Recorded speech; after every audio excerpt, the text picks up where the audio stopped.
ನಮಸ್ಕಾರ ವೀಕ್ಷಕರೇ, ಸವಿ ಸಂಪ್ರದಾಯ ಯೂಟ್ಯೂಬ್ ಚಾನಲ್ಗೆ ಎಲ್ಲರಿಗೂ ಸ್ವಾಗತ. ಇವತ್ತು ನಾನು ನಿಮಗೆ ಮಸಾಲ ಮಜ್ಜಿಗೆ ಮಾಡೋದು ಹೇಗೆ ಅಂತ ತಿಳಿಸ್ಕೊಡ್ತಾ ಇದ್ದೀನಿ, ಬನ್ನಿ.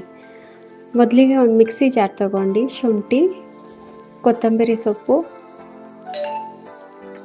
ಹಸಿರು ಮೆಣಸಿನ್ಕಾಯಿ, ನಿಮ್ಮ ಖಾರಕ್ಕೆ ಎಷ್ಟು ಬೇಕೋ ಅಷ್ಟು ಹಸಿರು ಮೆಣಸಿನ್ಕಾಯಿ ತೊಗೊಳ್ಳಿ. ಒಂದೆರಡು ಎಸ್ಲು ಪುದೀನ, ಒಂದು 4-5 ಕರಿಬೇವನ್ನ ಮಿಕ್ಸಿಗೆ ಮಾಮೂಲಿ ತರ್ತರಿಯಾಗಿ ರುಬ್ಕೊಂಡು, ಇಲ್ಲೊಂದು ಬಟ್ಲಷ್ಟು ಮೊಸರು ಹಾಕೋತಾ ಇದ್ದೀನಿ. ಇದನ್ನು ಕ್ಲೀನಾಗಿ ಬೀಟ್ ಮಾಡ್ಕೋಬೇಕು.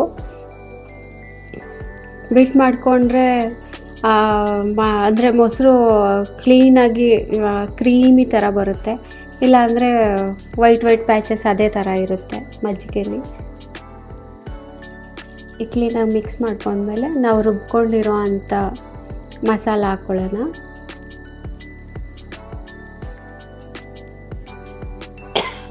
ನಿಮ್ಮ ಖಾರಕ್ಕೆ ಎಷ್ಟು ಬೇಕೋ ಅಷ್ಟು ಹಸಿರು ಮೆಣಸಿನ್ಕಾಯಿ ಹಾಕೋಬೋದು. ಇದನ್ನು ಕುಟಾಣಿಲಿ ಕುಟ್ಕೊಂಡು ಹಾಕೋಬೋದು.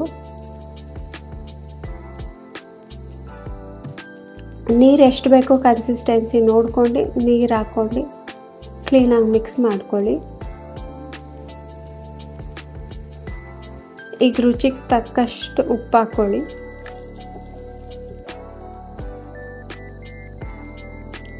ನೀವು ಮೆಣಸು ಬೇಕಂದ್ರೂ ಹಾಕೋಬೋದು.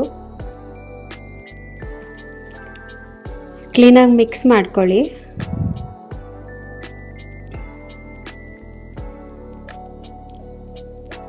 ನೀವು ಇದನ್ನು ನೀರು ಮಜ್ಜಿಗೆ ಥರನೂ ಮಾಡ್ಕೋಬೋದು.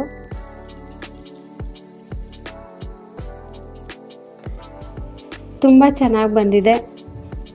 ನೀವು ಮನೇಲಿ ಟ್ರೈ ಮಾಡಿ. ಬೇಸಿಗೆಗೆ ಮಕ್ಕಳೆಲ್ಲರೂ ತುಂಬ ಇಷ್ಟಪಡ್ತಾರೆ. ಇಷ್ಟ ಆದರೆ ಲೈಕ್ ಮಾಡಿ, ಫ್ರೆಂಡ್ಸ್ ಆ್ಯಂಡ್ ಫ್ಯಾಮಿಲಿಗೆ ಶೇರ್ ಮಾಡಿ.